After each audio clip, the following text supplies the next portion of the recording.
John Harper lived a quiet life in a small town surrounded by rolling hills and endless fields, the kind of place where everyone knew each other's names, and Sundays were spent at church or having barbecues with neighbors.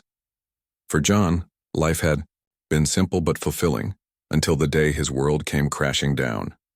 John was a single father raising his 12-year-old daughter Emily after losing his wife to illness years earlier.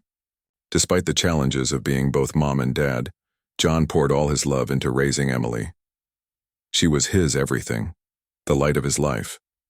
With her curly brown hair, sparkling green eyes, and a laugh that could fill an entire room, Emily had a way of making people smile even on their darkest days.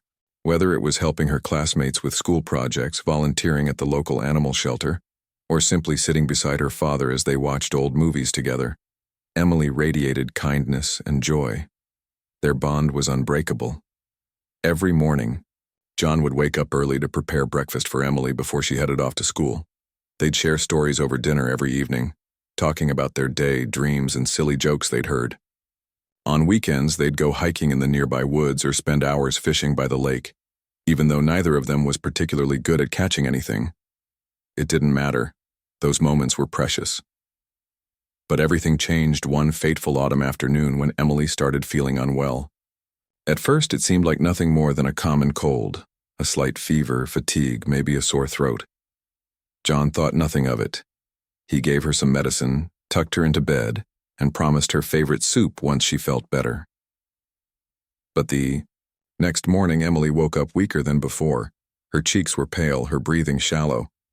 Alarmed, John rushed her to the hospital. The doctors ran tests one after another, but no answers came quickly.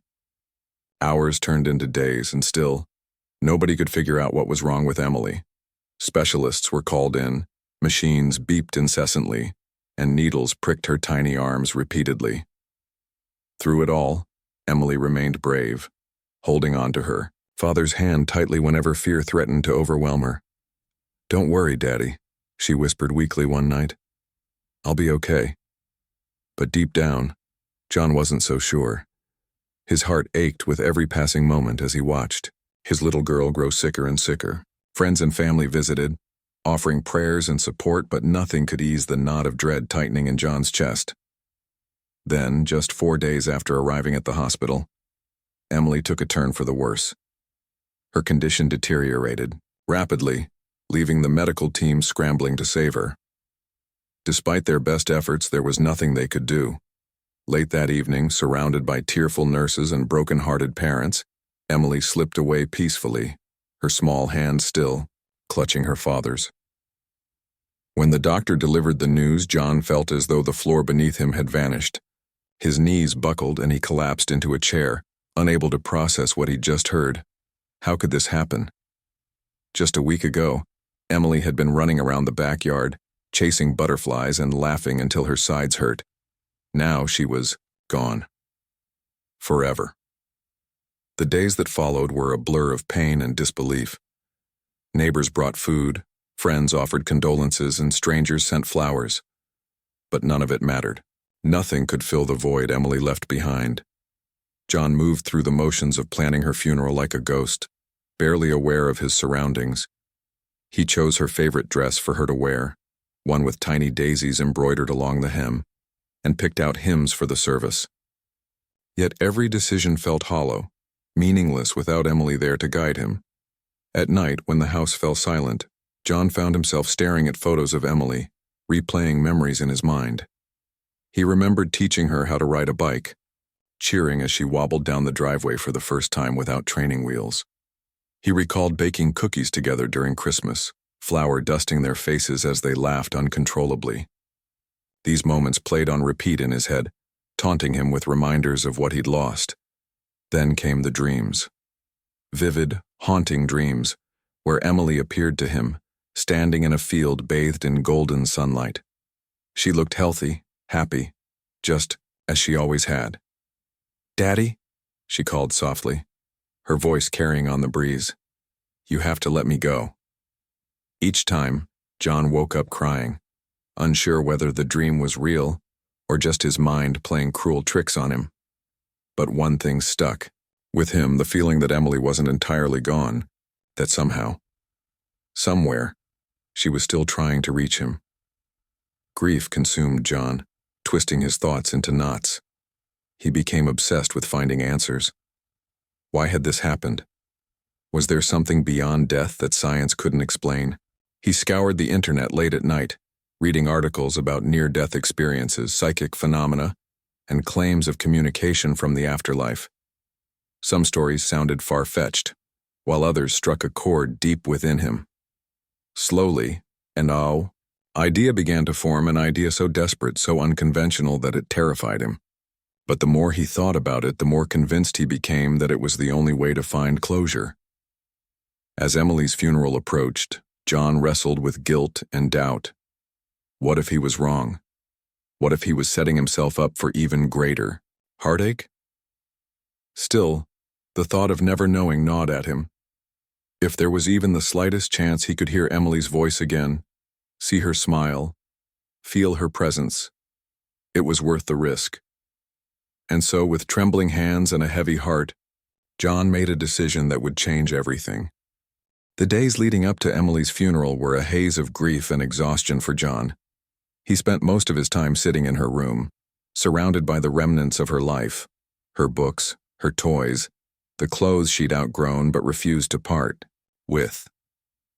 Each item told a story, a memory frozen in time. Her favorite stuffed bear still sat on her bed, its fur matted from years of hugs. A half-finished drawing lay on her desk, the pencil resting where she'd left it. It was as though she had simply stepped out for a moment and would return any second, but she wouldn't. That reality hit John harder each day.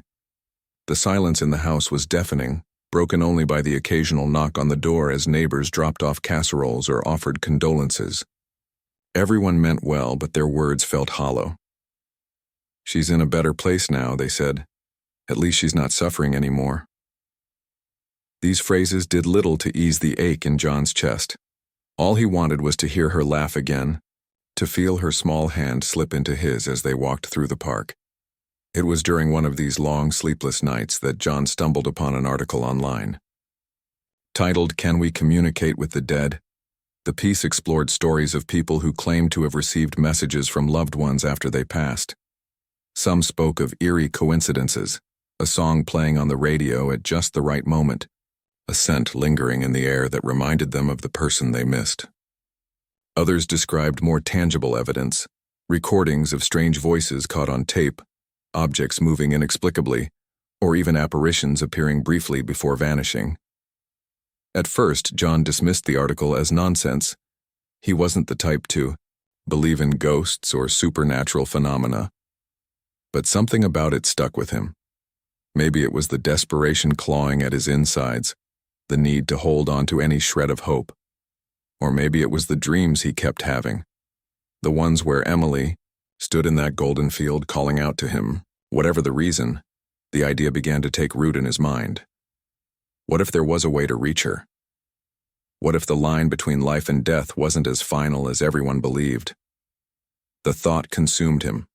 By day, he went through the motions of planning Emily's funeral, nodding politely when people offered help or shared memories of her. But at night, he scoured the internet for anything related to communicating with the dead. He read forums, watched videos, and studied accounts of paranormal investigations. One story in particular caught his attention.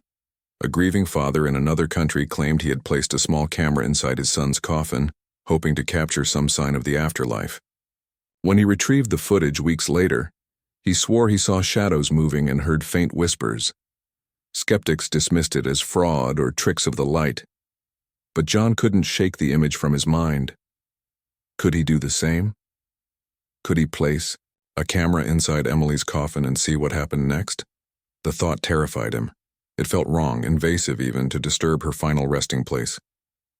Yet the possibility of hearing her voice again, or seeing proof that she was still with him in some form, was too powerful to ignore.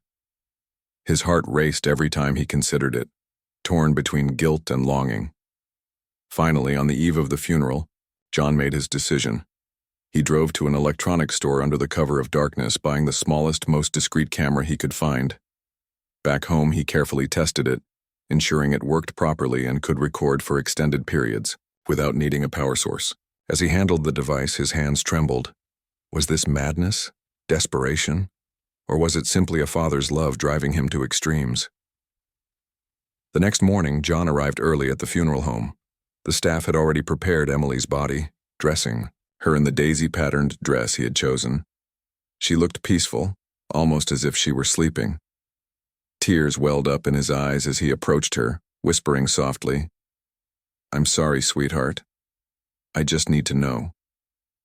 With shaking hands, he concealed the camera inside the lining of the coffin, positioning it so it faced downward toward where Emily would lie. No one else was around to notice what he was doing. Once the camera was secure, he stepped back, staring at the closed casket for a long moment. Guilt gnawed at him, but he pushed it aside. This wasn't about disturbing her peace. It was about finding answers. Answers that might bring him the closure he desperately needed. As the hours passed, friends and family gathered for the viewing. They filed past the coffin, sharing stories of Emily and offering words of comfort to John. He nodded and thanked them, forcing a smile despite the turmoil inside him. Every glance at the coffin sent a pang of anxiety through him. What if someone discovered the camera? What if they thought he was crazy or worse, disrespectful, but no one suspected a thing? To everyone else, it was just a grieving father saying goodbye to his daughter. By the time the service began, John felt numb. He listened as the pastor spoke kind words about Emily, how her short life had touched so many. He watched as people lit candles in her memory, their faces etched with sadness. And when it came time to lower the coffin into the ground, he stood frozen, unable to move. Friends gently guided him away, murmuring reassurances, but his mind was elsewhere. All he could think about was the camera hidden inside the coffin, and what it might reveal. That night, alone in his empty house, John sat in the dark, staring at the wall. The weight of what he had done pressed down on him. Had he crossed a line? Was this act of desperation going to haunt him forever? Sleep eluded him as questions swirled in his mind. What if the camera captured nothing? What if it confirmed his worst fears, that Emily was truly gone and there was no afterlife waiting for her? And yet, deep down, a tiny spark of hope remained. Perhaps, just perhaps, the footage would show something extraordinary. Something that would let him know she was still with him, watching over him from somewhere beyond. For now, all he could do was wait. Days stretched ahead of him, filled with uncertainty and anticipation. The camera lay buried beneath 6 feet of earth, its lens pointed toward the unknown. Whatever secrets it held would remain locked away until John found the courage to dig it up and face the truth. The days following Emily's burial were the longest of John's life. Each morning he woke up expecting to hear her laughter or see her running down the hallway, only to be met with silence. The house felt heavier now, as if the walls themselves carried the weight of his grief. He tried to distract himself, cleaning out her room, sorting through old photo albums, taking long walks around the neighborhood. But nothing could quiet the storm raging inside him. His mind was consumed by one thought: the camera buried with Emily. At first, John told himself he needed more time before retrieving it. After all, rushing back to the cemetery might draw suspicion from neighbors or caretakers. But as the hours turned into days, the waiting became unbearable. Every creak of the floorboards made him jump, imagining Emily's voice calling out to him. Shadows in the corners of the room seemed to shift when he wasn't looking. Was his mind playing tricks on him? Or was something, or someone, trying to reach him? Sleep eluded him completely. When exhaustion finally forced him to close his eyes, his dreams were filled with fragmented images of Emily.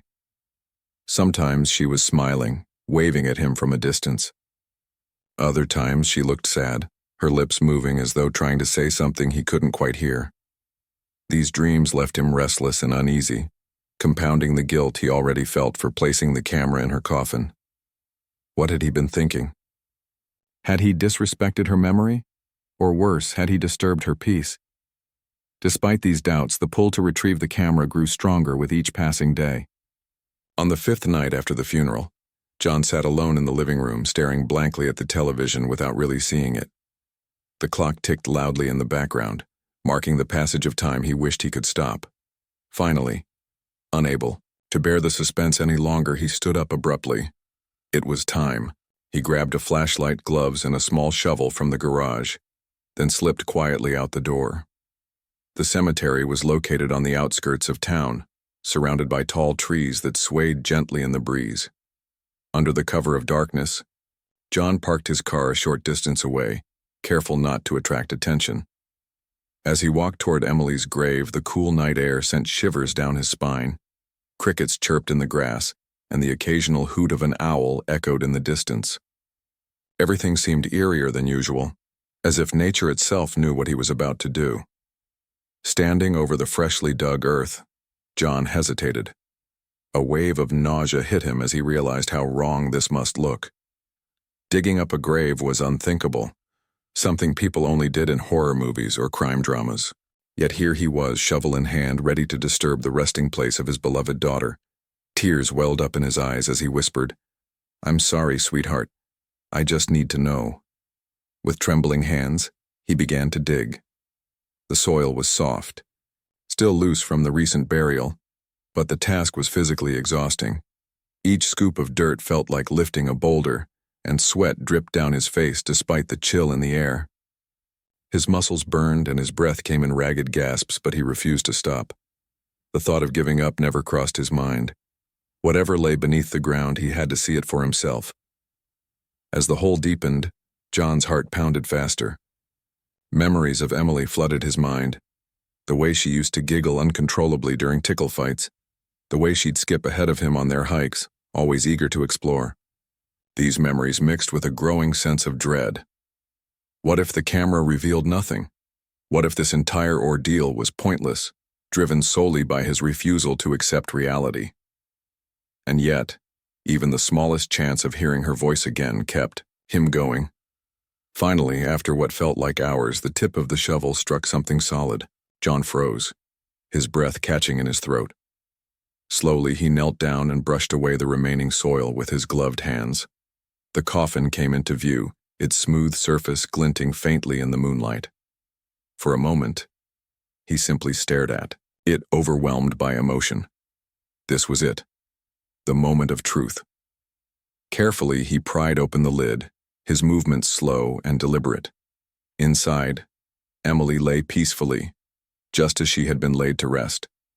Her hands were folded across her chest, and her face bore the same serene expression he remembered from the funeral. Seeing her like this brought a fresh wave of tears, but John forced himself to focus. Reaching inside, he located the hidden camera nestled within the lining of the coffin. It was small, unassuming, and utterly ordinary, but to John, it represented everything. Once the camera was safely tucked into his pocket, John closed the coffin and began refilling the grave. The process was slower this time, his body aching from the effort of digging. By the time he finished, the horizon was starting to lighten with the first hints of dawn. Exhausted and emotionally drained, he trudged back to his car, clutching the camera tightly in his hand. Back home, John locked himself in his study, shutting out the world. He connected the camera to his laptop, his fingers trembling as he navigated the playback settings. The screen flickered to life, displaying static at first. Then slowly, an image appeared. It was dark, grainy, and difficult to make out, but it was unmistakably footage from inside the coffin. John leaned closer, his breath hitching as he pressed play. For several agonizing minutes, there was nothing but blackness. The camera captured the faint hum of silence, broken only by the occasional rustle of fabric as the coffin settled into the ground. John's heart sank. Maybe this had all been a mistake. Maybe. And then, movement. Shadows danced across the lens, subtle but undeniable. They shifted and swirled as though alive, defying logic. John's pulse quickened. His eyes widened as he strained to make sense of what he was seeing. Then, just as suddenly as they appeared, the shadows vanished, leaving only darkness once more. But the surprises weren't over. Moments later, a sound emerged from the speakers, a faint, barely audible whisper. At first, John thought it was interference or static, but as he adjusted the volume, the voice became clearer. It was soft, almost melodic, and unmistakably familiar. "Daddy," it called, sending chills down his spine. John froze, his blood running cold. The voice, it sounded exactly like Emily's. He replayed the clip over and over, tears streaming down his face. Could it really be her? Was she reaching out to him from beyond? Or was this some cruel trick of his mind, desperate to cling to hope? As the video continued, more voices joined hers. They overlapped, speaking in tones too low to understand, creating an eerie symphony of whispers. Some sounded comforting, while others seemed urgent, as though trying to convey a message he couldn't decipher. John sat back in his chair, stunned. His mind raced with questions. What did it mean? Who or what was speaking to him? Exhaustion finally caught up with him, and he collapsed onto the couch, the laptop still glowing beside him. Sleep found him eventually, but it was fitful and restless. Dreams of Emily mingled with fragments of the footage, leaving him confused and unsettled when he awoke. Over the next few days, John replayed the video countless times, searching for answers. He scoured online forums for explanations, reading theories about residual energy, spirits, and even psychological phenomena. Nothing provided clarity. Yet one thing was certain. The camera had captured something extraordinary. Whether it was proof of the afterlife or merely a reflection of his own grief, John couldn't say. All he knew was that his journey was far from over, and the truth, whatever it might be, was waiting to be uncovered. The footage from the camera consumed John's every waking moment. He replayed it endlessly, dissecting each frame and listening intently to the whispers that seemed to float through the static. The voice, Emily's voice, was unmistakable, but it wasn't alone. Other voices joined hers, overlapping in a haunting chorus that sent chills down his spine. At first, he tried to convince himself it was all in his head, a trick of the mind brought on by grief and exhaustion, but no matter how many times he listened, the sounds remained. Faint, fragmented, yet undeniably real. Determined to make sense of what he had captured, John turned to experts. His first stop was Dr. Laura Mitchell, an audio analyst who specialized in forensic sound investigation. She agreed to review the footage out of curiosity, though she warned him up front not to expect miracles. "Audio can be deceptive," she said as they sat together in her dimly lit office. "Background noise, interference, even equipment malfunctions, they can create illusions." John handed over the file, watching anxiously as Dr. Mitchell loaded it onto her computer. She adjusted the equalizers, amplifying certain frequencies while filtering out others. As the whispers grew clearer, her brow furrowed. "This is unusual," she admitted after several minutes. "There are distinct patterns here, almost like speech, but they're layered and distorted. It's hard to say if these are actual voices or just random noise shaped by our brains into something recognizable." Despite her cautious tone, John felt a flicker of hope. Patterns? Distinct layers? That meant there was structure to the sounds, not just chaos.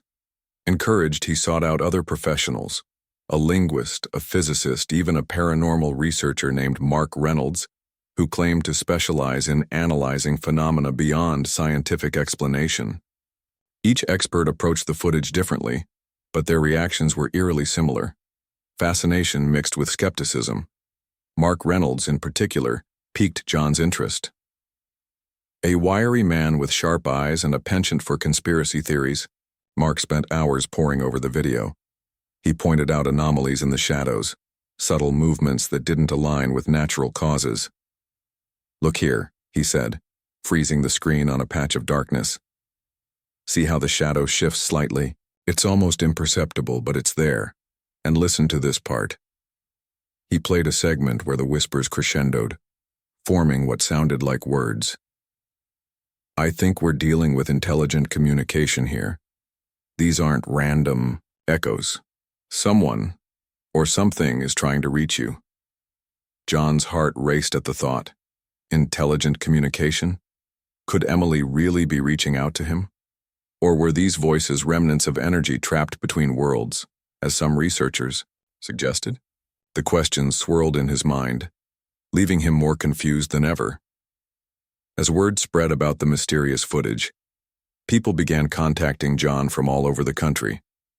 Some wanted to help, offering advice or sharing their own experiences with the supernatural. Others accused him of fabricating the entire thing, dismissing it as a hoax designed to gain attention. One particularly harsh email called him delusional and urged him to seek psychiatric help. The criticism stung, but John refused to back down. He knew what he had seen and heard, and nothing could shake his resolve to uncover the truth. His obsession deepened as he delved further into the world of paranormal research. He attended online forums, read books on near-death experiences, and even visited psychics in nearby towns. Most sessions left him feeling drained and frustrated, but one encounter stood out. A woman named Clara, known locally as the Seer, greeted him with a knowing smile when he arrived at her modest home. Her living room was cluttered with candles, crystals, and stacks of tarot cards, giving it an otherworldly vibe. Clara closed her eyes as soon as John sat down, taking slow, deliberate breaths. After a few moments, she spoke. "You carry great sorrow within you," she said softly. "A child. Your daughter. She's close, very close, but she's not alone." John's breath hitched. Not alone? What did that mean? "She wants you to let go," Clara continued, opening her eyes to meet his gaze. "But others around her, they have messages too. They're trying to reach their loved ones through you." John's mind reeled. Messages? Through him? Before he could ask more, Clara leaned forward, gripping his hand tightly. "Be careful, John. Opening doors to the unknown comes with risks. You may find answers, but you might also attract things you don't want." Her warning lingered long after he left her house. That night, as he lay awake staring at the ceiling, John couldn't shake the feeling that something, or someone, was watching him. Shadows seemed darker than usual, and the silence in the house felt oppressive. Every creak of the floorboards made him jump, and the hum of the refrigerator took on an ominous tone. Was his grief making him paranoid, or was there truly something lingering in the corners of his home? To cope, John threw himself into organizing the footage. He isolated specific sections of audio, labeling them meticulously. Some clips contained fragments of sentences, snippets of words that hinted at meaning. "Don't forget," one voice whispered faintly. Another murmured, "Love you." The phrases were incomplete, disjointed, but they resonated deeply with John. They felt personal, as though tailored specifically for him. One evening, as he replayed a particularly eerie segment, something caught his attention, a rhythmic tapping sound in the background. At first he thought it was interference, perhaps raindrops hitting the coffin lid, but the pattern was too deliberate, too consistent. Tap, tap, pause, tap, tap, tap. Morse code. His pulse quickened as he grabbed a pen and paper, jotting down the sequence. When he translated it using an online decoder, the message read, "Help us." John's hands trembled as he stared at the words. Help who? The spirits Mark had mentioned? If so, why were they reaching out to him? And what could he possibly do to assist them? The implications were staggering, pushing him further into uncharted territory. He realized now that this wasn't just about finding closure for himself. It was about understanding a much larger mystery. Overwhelmed but driven, John decided to share the footage publicly. He uploaded select clips to social media, along with a heartfelt plea for insight. Within hours, responses poured in from people claiming to recognize the voices or offering interpretations of the symbols and patterns. Some praised him for his bravery, while others accused him of exploiting tragedy for fame.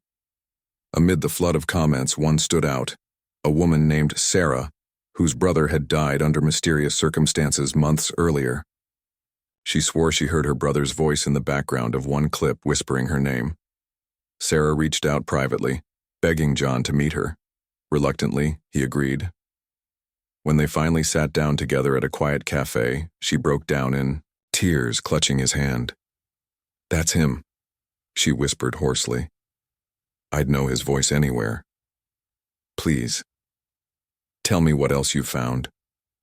Her desperation mirrored his own, reminding him of the countless families torn apart by loss. For the first time, John wondered if his journey could offer solace to others, not just himself. As days turned into weeks, John's life became a whirlwind of interviews, meetings, and late-night investigations. Despite the chaos, he felt a strange sense of purpose. The footage had opened a door to a realm he barely understood, but it had also connected him to people who shared his pain. Together, they formed a community bound by loss and longing, united in their search for answers. Yet beneath the surface, doubts gnawed at him. Was he chasing ghosts, literally and figuratively? Or was he unraveling truths too profound for human comprehension? The line between reality and imagination blurred with each passing day, leaving him questioning everything he thought he knew. All he could do was keep moving forward, trusting that the path would eventually lead him to clarity, or peace. The floodgates opened after John shared the footage online.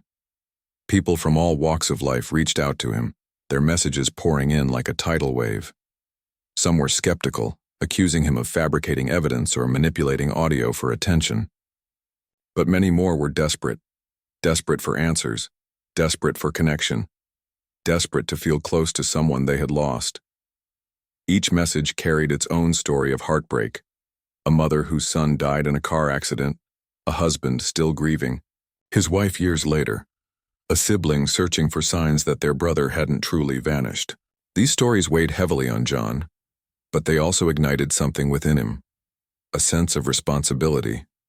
Among the hundreds of responses, one stood out: a man named Daniel, who claimed he recognized not just his late sister's voice, but also fragments of her favorite song woven into the whispers. "She used to hum it all the time," Daniel wrote in an email. "I didn't believe in this stuff before, but hearing her again, it's like she's trying to tell me she's okay." The sincerity in his words struck a chord with John. It reminded him why he'd started this journey: to find solace, to bridge the gap between life and death, however impossible that might seem. Encouraged by these reactions, John began collaborating with others who believed they heard familiar voices in the footage. He created a private online group where people could share their interpretations and discuss patterns they noticed. Together, they dissected every second of the audio, piecing together fragments of sentences and analyzing recurring themes. One woman pointed out that the tapping sounds, the ones John had initially thought were Morse code, actually matched rhythms found in ancient spiritual chants. Another member suggested the overlapping voices resembled descriptions of spirit guides mentioned in certain cultural traditions. Though none of it offered concrete proof, the collective effort gave everyone involved a sense of hope. As the weeks went on, John's focus shifted. What had begun as a deeply personal quest to reconnect with Emily evolved into something larger than himself. He realized he wasn't alone in his grief, and maybe, just maybe, he could help others navigate theirs. With this newfound purpose, he decided to organize support groups for bereaved families in his community. At first, attendance was sparse. People were hesitant, unsure if discussing such intimate pain would bring comfort or reopen wounds. But slowly, word spread, and more individuals showed up, eager to share their stories. During one meeting, a young woman named Rachel spoke about losing her infant son to SIDS. Her voice cracked as she described the emptiness that followed, how even simple tasks like grocery shopping felt unbearable without him. "I keep waiting for him to grow up," she said, tears streaming down her face. "But I know he never will. Sometimes I wonder if I'll ever stop feeling this ache."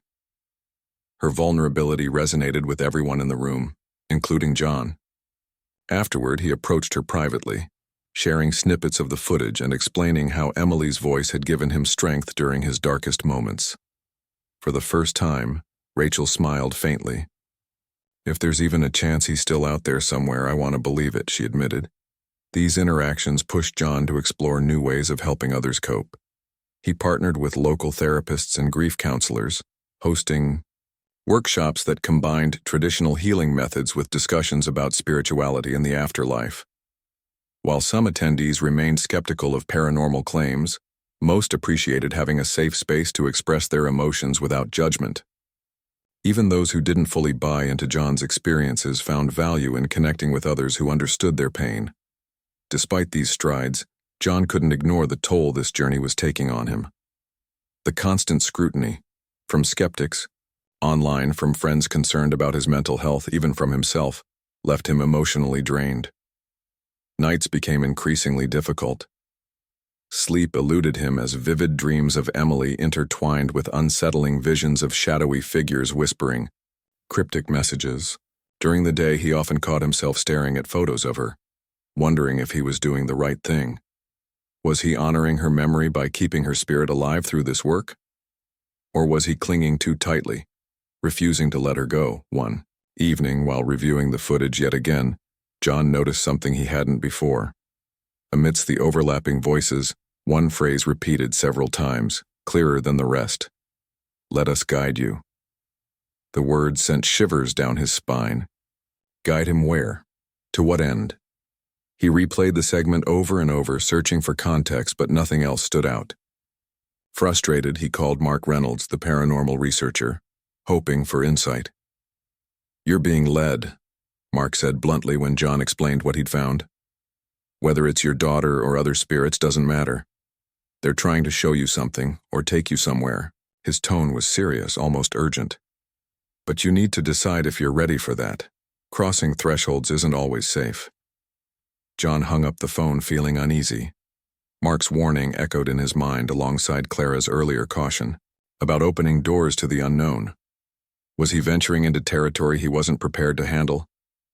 Yet, despite his fears, he couldn't ignore the pull he felt. Every instinct told him to keep going, to trust that whatever awaited him held answers worth finding.